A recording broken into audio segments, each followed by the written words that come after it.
Bapak dan Ibu pensiunan yang kami hormati, hari ini kita tidak membahas rumor, bukan juga janji media sosial. Yang kita bahas adalah fakta negara, dibuka terang di rapat DPR, tentang dana pensiun, korupsi, dan masa depan hak Bapak Ibu. Silakan simak sampai akhir karena ini menyangkut uang potongan gaji Bapak dan Ibu sendiri. Assalamualaikum warahmatullahi wabarakatuh. Salam hormat dan salam sejahtera untuk seluruh Bapak dan Ibu pensiunan ASN, TNI, dan Polri di seluruh Indonesia.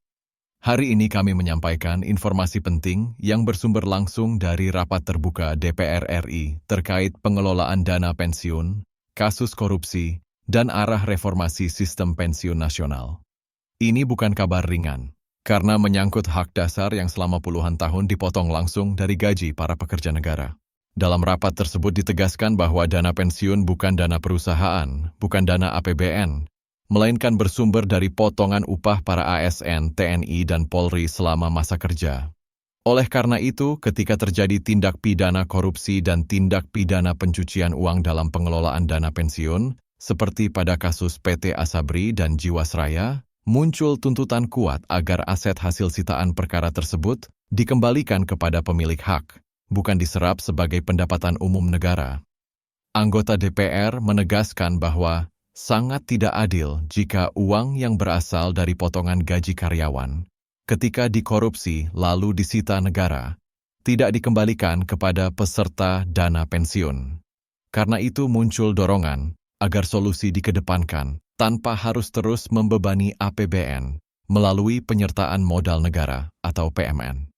Prinsipnya sederhana. Uang karyawan dikembalikan kepada karyawan. Dan dalam rapat tersebut juga dipaparkan secara terbuka bagaimana sistem pembayaran pensiun bekerja. Pemerintah, melalui Direktorat Jenderal Perbendaharaan Kementerian Keuangan, berperan sebagai bendahara negara yang membayarkan belanja pensiun melalui PT Taspen dan Asabri. Saat ini terdapat sekitar 3,6 juta penerima pensiun. Dan angka tersebut diproyeksikan terus meningkat hingga 4,2 juta penerima pada tahun 2029, dengan rata-rata pertumbuhan lebih dari 3% per tahun. Nilai belanja pensiun juga meningkat tajam. Pada tahun 2024 saja, negara membayarkan lebih dari 164 triliun untuk belanja pensiun. Angka ini terus naik setiap tahun dan menjadi salah satu tekanan terbesar dalam APBN. Karena itulah DPR menilai reformasi sistem pensiun tidak bisa lagi ditunda.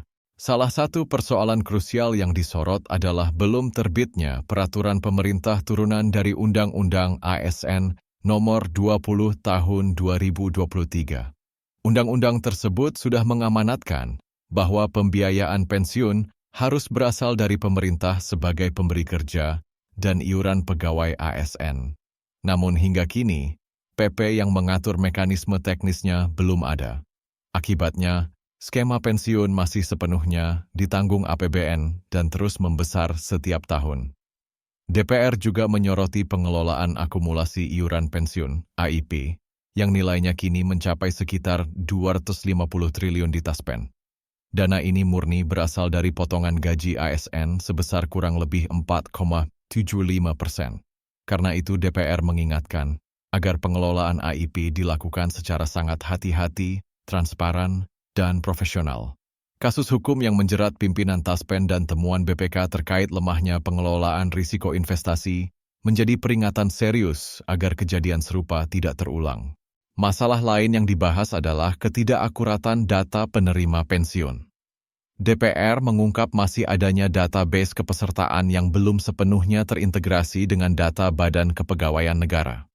Ketidaksinkronan data ini berpotensi menimbulkan kesalahan pembayaran, kebocoran anggaran, dan membebani APBN di masa depan. Oleh karena itu, DPR meminta percepatan integrasi data dan pengawasan lapangan yang lebih ketat.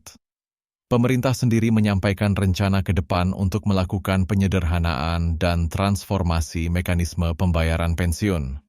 Salah satu opsi yang sedang dikaji adalah pemisahan fungsi pembayaran dan pengelolaan dana, serta pemanfaatan teknologi informasi untuk memastikan ketepatan sasaran, efisiensi, dan pengurangan risiko penyimpangan. Dari seluruh pembahasan ini, satu pesan penting dapat ditarik untuk Bapak dan Ibu pensiunan. Negara mengakui bahwa dana pensiun adalah hak pekerja, bukan belas kasihan. Namun sistemnya saat ini masih dalam proses pembenahan besar. Selama regulasi turunan belum terbit dan reformasi belum tuntas, pembayaran pensiun tetap berjalan dengan skema lama yang sepenuhnya bergantung pada APBN. Karena itu, DPR mendorong agar reformasi pensiun dilakukan dengan prinsip keadilan, kehati-hatian, dan perlindungan penuh terhadap hak peserta, termasuk memperjuangkan agar aset hasil korupsi dana pensiun dapat dikembalikan kepada yang berhak menerimanya. Bapak dan Ibu yang kami hormati, memahami fakta ini penting agar kita tidak terjebak narasi keliru. Hak pensiun adalah hak konstitusional.